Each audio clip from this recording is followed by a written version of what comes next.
Hey guys, Ben Labadie here, and I'm with Green Party candidate Mark Vercouteren. Mark, Hi. thanks for coming in and having a conversation so people can get to know you a little bit better, get to know what the Green Party is about. Yep. So you have made some headlines recently, Yep. all across Canada, Yep. so people do want to kind of talk about that, obviously. Yep. That's kind of, so you answered a survey in 2014. Yeah. That group used that survey answer in 2018, Yep.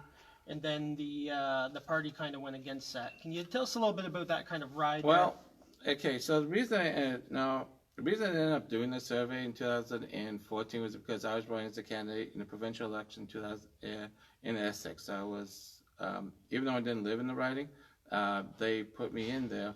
So I tried to do what I can, answer the questions and answer the survey. Now the thing is that with those two, let's call them the P words, one and the other, is that when you raise the one in the negative context of the other, you tend to favor one over the other. And the problem is both of them have bad contacts. And in this area, we tend to favor, say, one over the other. So when I answered the survey, it tended towards one of them. Now, some of the questions, they were misinterpreted. For example, the way they worded it, that I answered the survey that no acceptance for abortion, that was not the way the question was asked. That was just the way they brought it out. They did allow exceptions at the time. The thing is that now I realize is that the questions were really weighted, and there was a misunderstanding of how I should have answered the questions. Because I learned a lot since then about how some of these people operate. When they talk about, for example, educating people about the danger of abortion, you think, okay, you're going to give them an honest and sincere, doctor-approved education. That's not what they meant.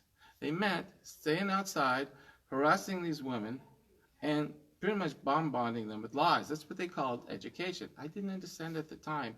And I realized many of the questions I answered back then, I really shouldn't have answered that way because of the fact that I really didn't understand what the question. I just kind of give these people the benefit of the doubt. So I did change my answers on practically all these questions.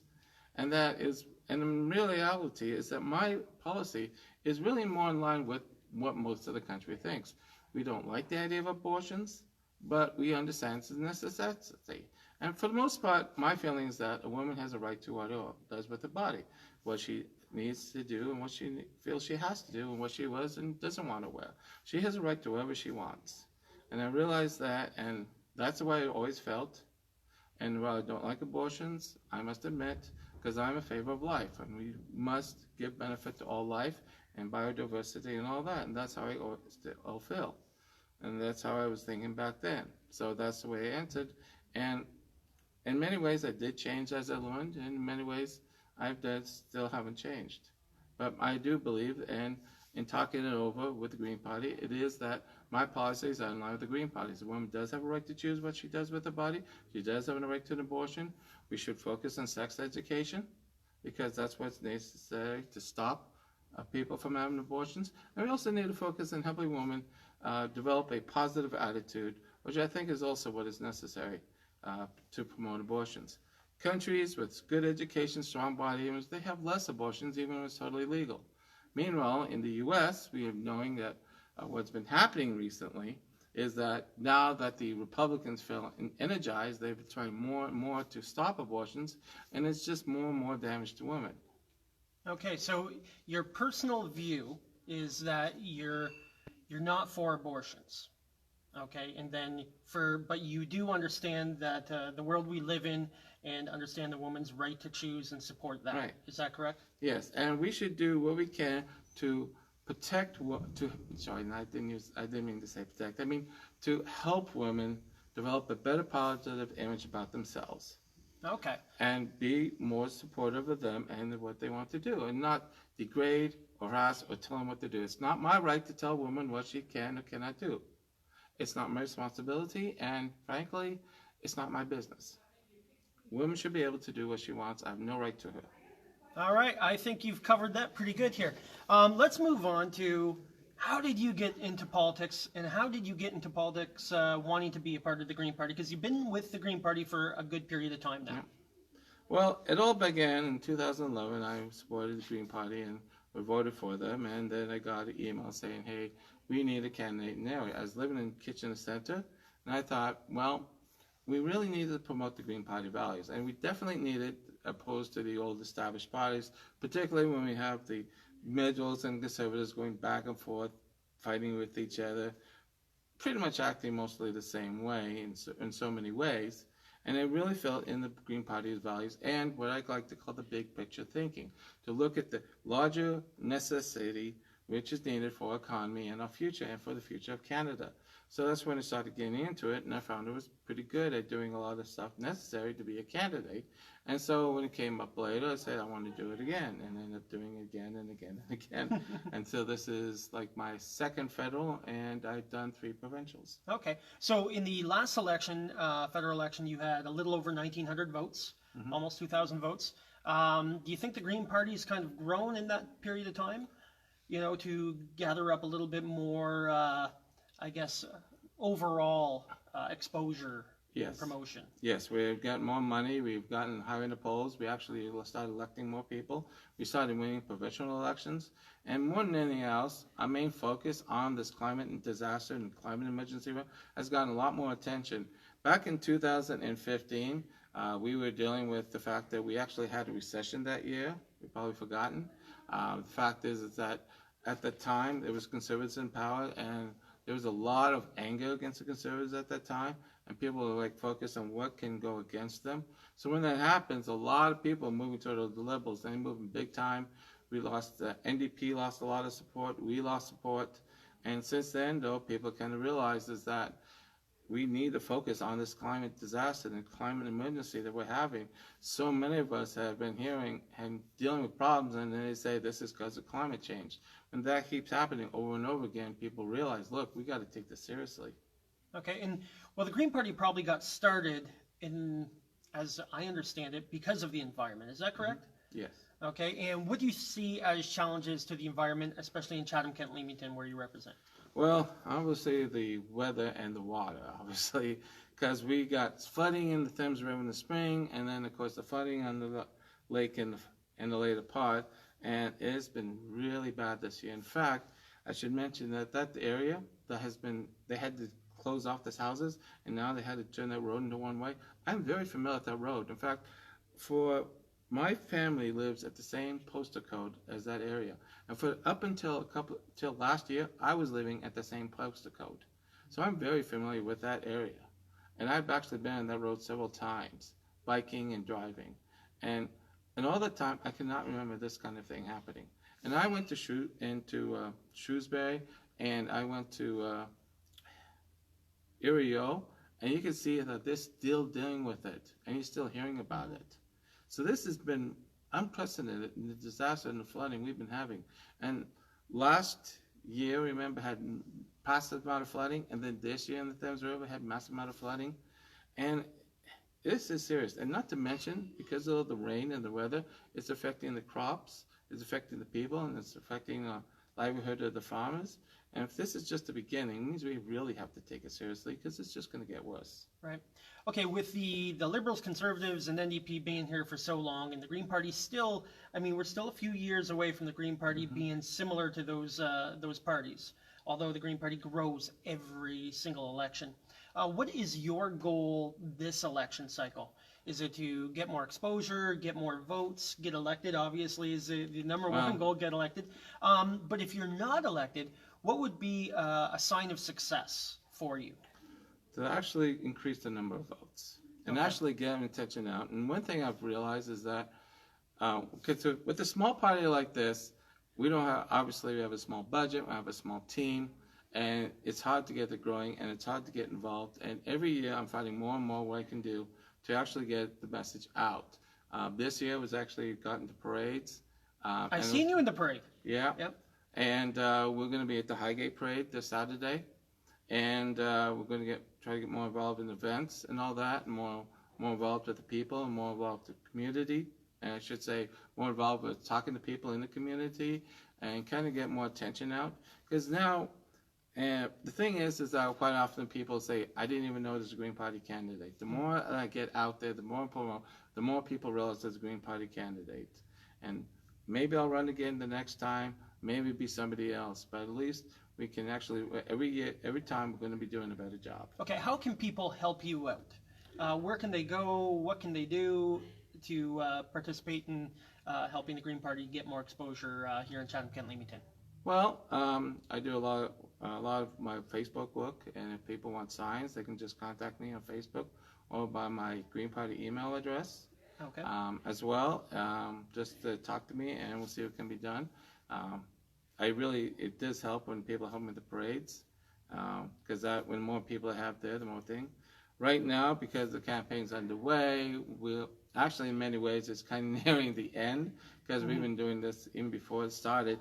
So right now, trying to catch up on everything, because I'm obviously going to be busy with media and the debates and all that.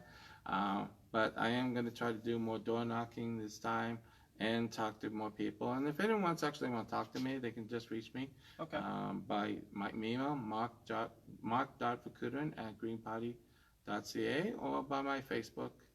Okay. And if you guys throw in to the comment section that you want a sign or you want to help out Mark in his campaign, you can get back to them that way. That would be good.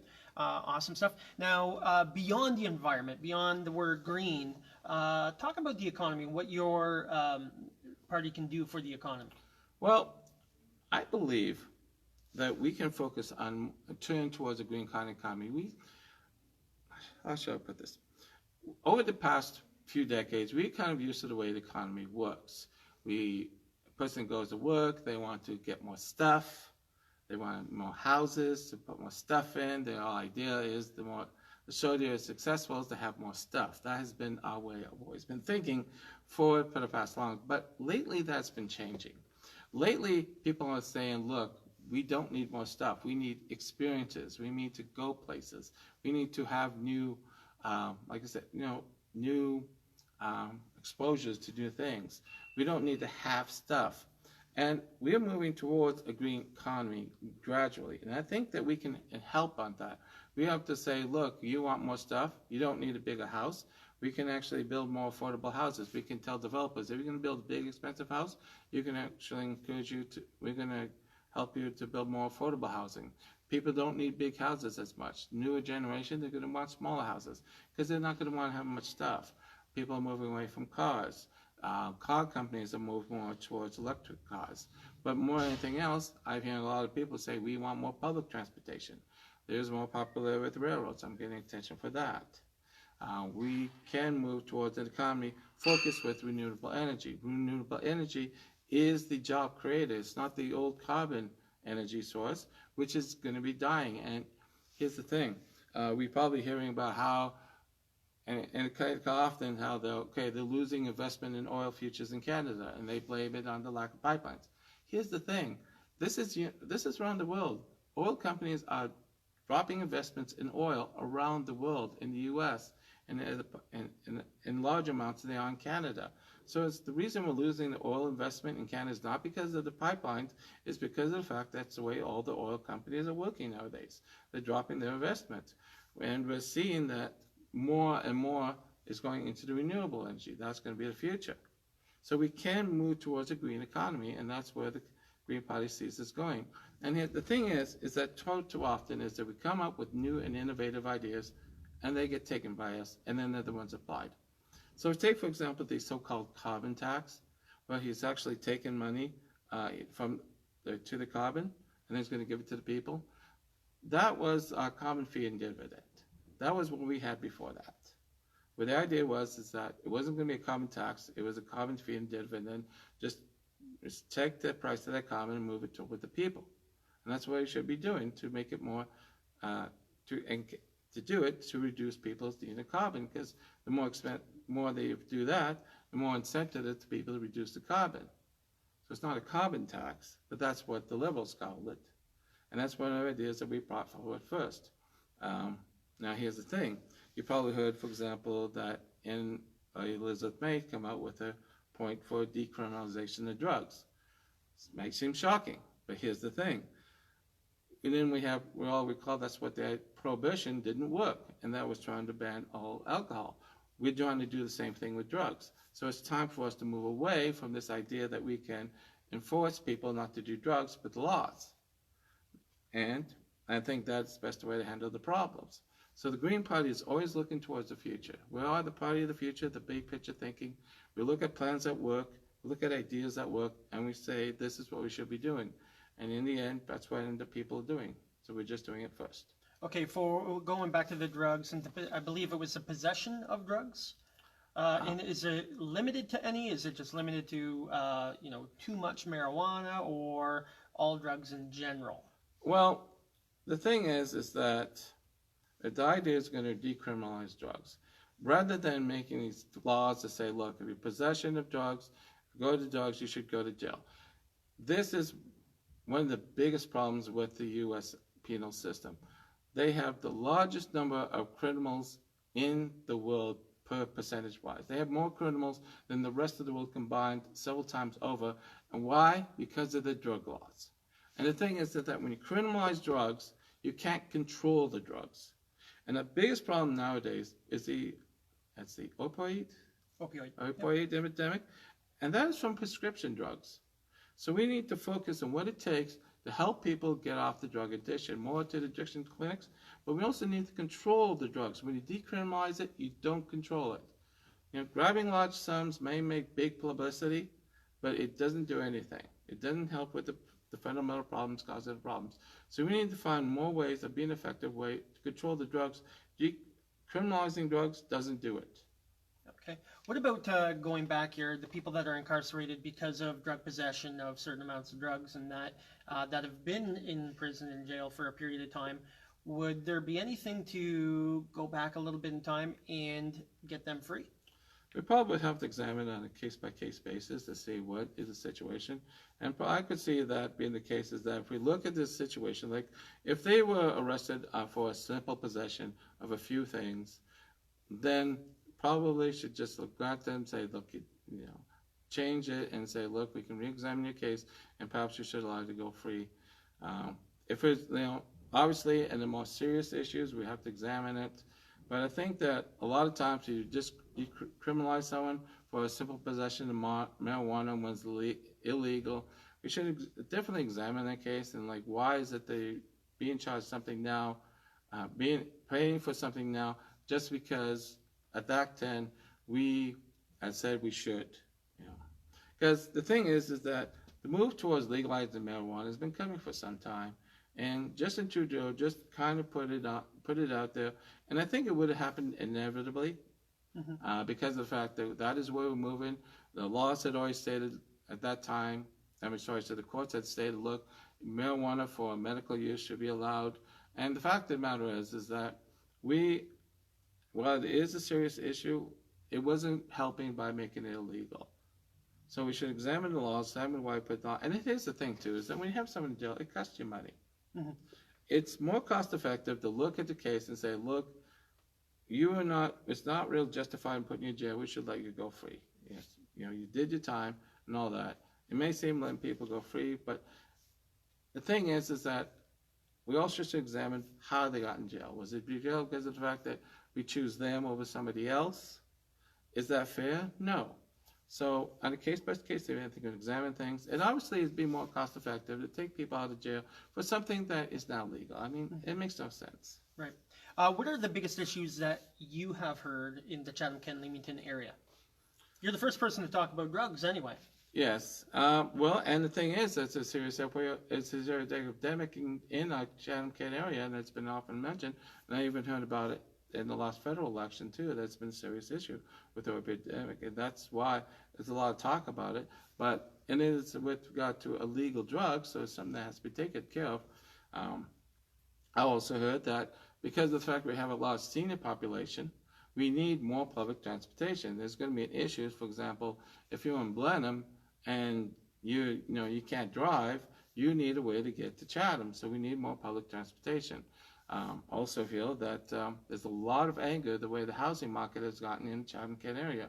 And it's unfortunate, and I'm actually familiar with it because of the fact that what's been happening is that we got a lot of houses for sale, but because they're more cheaper than in Toronto, we're running into issues of people in Toronto selling the houses and coming here. And what we've seen is the housing market exploded for anyone in the minimum wage. or in a lower income, they can't afford a house. And even though this is not a energy with high employment, we are running into problems with people having a difficult time getting a house. And in some cases, they're going to have to get in outside of Chatham, which means they're going to need a vehicle means to get to Chatham. We definitely had a lot of complaints about the lack of the affordable housing in that area. And rentals. Yes. Yeah. Do you guys have a housing strategy for Yes. affordable housing? Yes, we're going to do an administrative housing, and our main idea is that we're going to how should I put, put more incentives to build more affordable housing. One thing is that if you're going to build large-scale housing like we see in outside Chatham, you should also build more affordable housing. You can't just build a large scale and a small scale, because apparently, I believe the way the market works is that they build the more expensive houses, but they're figuring, look, even if it sits there empty, because they can't afford to sell it, it's still better to do that than build a more affordable housing. And we should say, look, if you're going to build that, you should build more affordable housing. We should focus building affordable housing, not just large-scale expensive housing. Okay. All right. What party do you think you can get most votes from? Okay. So each election, you're trying to swing votes from each party.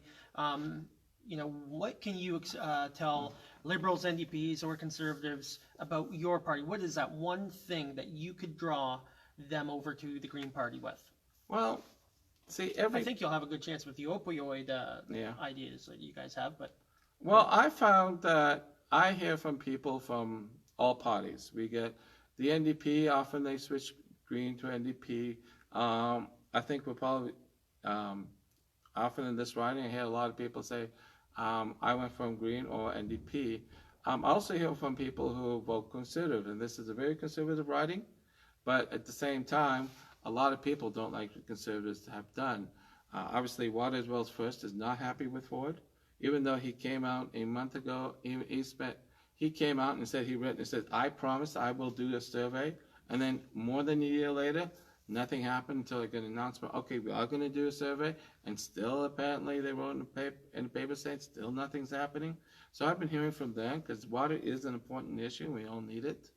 So often people like that who are discouraged with the way the Conservatives are ignoring the fundamental issues of the environment, and they get federal with that. And I don't actually seem to get much from the Liberals, ironically, even though it does tend to be the Liberals, or we do tend to get some support from the Liberals. When people vote for the Liberals, they like the Liberals. Because I think the Liberals also understand the need for the environment. And even though they're not paying as much attention as they should, people do feel that the Liberals are paying attention to it. So it seems to be that even though we are running in similar platforms, because of the fact that they're doing something, even though it's not enough, many people feel it's enough. But when the other parties, like particularly Conservatives who don't want to seem to do enough, then people tend to say to me, look, I had enough with them. So you're going after the NDP swing vote. Is that what you're kind Well, of the saying NDP, oftentimes what ends up happening is that people are for me or the NDP. But I do hear a lot of people said, I used to vote Conservative, but not anymore. That tends to be a lot of what I end up hearing. Okay. Now, I've asked the other candidates that have come on. I've asked Tony Walsh, Katie Olmstead, and David Epp about, would you distance yourself from the party leader? Now, you've had an actual experience where your party leader, Elizabeth May, has openly said that she would distance herself from specifically you if your views were different. Would you distance yourself from Elizabeth May or whoever the leader ever becomes in the event that they do something that, they say, one thing and then do another? Right. Well, so far, May has not disappointed me. She's been doing this for a long time, fighting for a long time. And she stood by me a couple of weeks ago. So it would be difficult for me to get away from her, I would have to say, because they could have thrown me out. And they did, they did examine it, did learn it, but they decided, look, here's this party views, they didn't throw me under the bus. So it's hard for me to say now I would do the same thing, right. Obviously. Because when the party stands by you, you have to stand by the party. What do you say to Liberal candidates? Should they be distancing themselves from their party leader, Justin Trudeau, because of the blackface? Yeah, that is an interesting question. Would you, as a candidate, distance yourself? If I had to face the situation like the Liberals are doing, which their party dared to do a blackface. Sorry, it was caught doing blackface. Well, I have to examine the whole issue here. Because here's the thing. First of all, what he's saying is that he just got over-enthusiastic with his costumes. Now, 3 times. 3 times. I don't do costumes, so I don't understand. And see, blackface, that is a tricky issue because it's kind of like certain things. The problem is it's insensitive and it was disrespectful. Is he showing severe racial insensitivity? That is where it gets difficult. Do I accept his apologies? I think he was insensitive, but this was one sign of thing. Should he have done it? No. Should he have been aware of doing it? No. I am disappointed in him. The thing is like, do I feel that he has a general trend? Is he actually saying, look, he was being bad? That is where the difficult question is. Now, so far, it doesn't seem that he was showing disrespect. It's not like he, how should I put it? Okay, a couple of weeks ago, one of our candidates got thrown out because of what he said with regard to sending pork leftovers to Muslim protesters. That was wrong. He was totally disrespecting their religion. He was totally disrespecting their issues. He was totally disrespecting what they actually were. The thing is, that's not what Justin Trudeau was doing. He was just doing it to have some fun. And unfortunately, blackface... He was just doing it to have some fun. That would be a little bit disrespectful, don't you think? Yeah, I agree. The thing is that he wasn't intentionally disrespecting the blacks. It's just that, unfortunately, blackface has negative connotations because of the fact that wave was used. So he should have been aware of it. He should have been considerate. At this point, I would consider it, like, if we see more along these lines, then I would say, look, at this point, I'm going to give him the one forgiveness. Okay. But if there's more, then we have an issue, More than 3. Well, my point is, blackface is kind of, we shouldn't have done that. But if we see other examples of racial insensitivity beyond the blackface, they've really shown indications like, yes, it's 3 times, and with something like blackface, you do it once, you shouldn't do it again. If we see more examples, now we do know the whole controversy with the SNC, that was disrespectful. The thing is that, and see, because here's the thing, in many ways that was worse than the blackface, because that was affecting the people, Canadians. When he did that before, he was, being stupid, and we all been stupid at times. But doing something deliberately affecting the Canadian government and doing something that really affects the Canadian people, that is worse. Now, the blackface, like I said, is disrespectful. He shouldn't have done it. He was doing it at the party. And in many ways, it's kind of like he was doing it to appeal to his friends. He wasn't intending to just say he'd stick it to people who are black. The problem is that it has been used by a lot of people to be disrespectful. So that's what he was in. And it wasn't the time he should have been aware. So it's hard to say, because I really find it difficult to say, look, we should do something about it. We should really throw him out, because in many ways, he could have done a lot worse things. And I think, like I said, blackface, he's done it 3 times, but in a sense, he said it 3 times. This is the only example we have. If we see other examples, then it's like saying, no, we should be serious. And no, because I grew up in a Roman Catholic church, and that's the kind of attitude. If you kind of did it once, you're not shown, then say you're sorry, we misunderstood, you shouldn't have done that kind of thing. Even though if you did that kind of thing and you would do something like that, you probably would be doing it more again.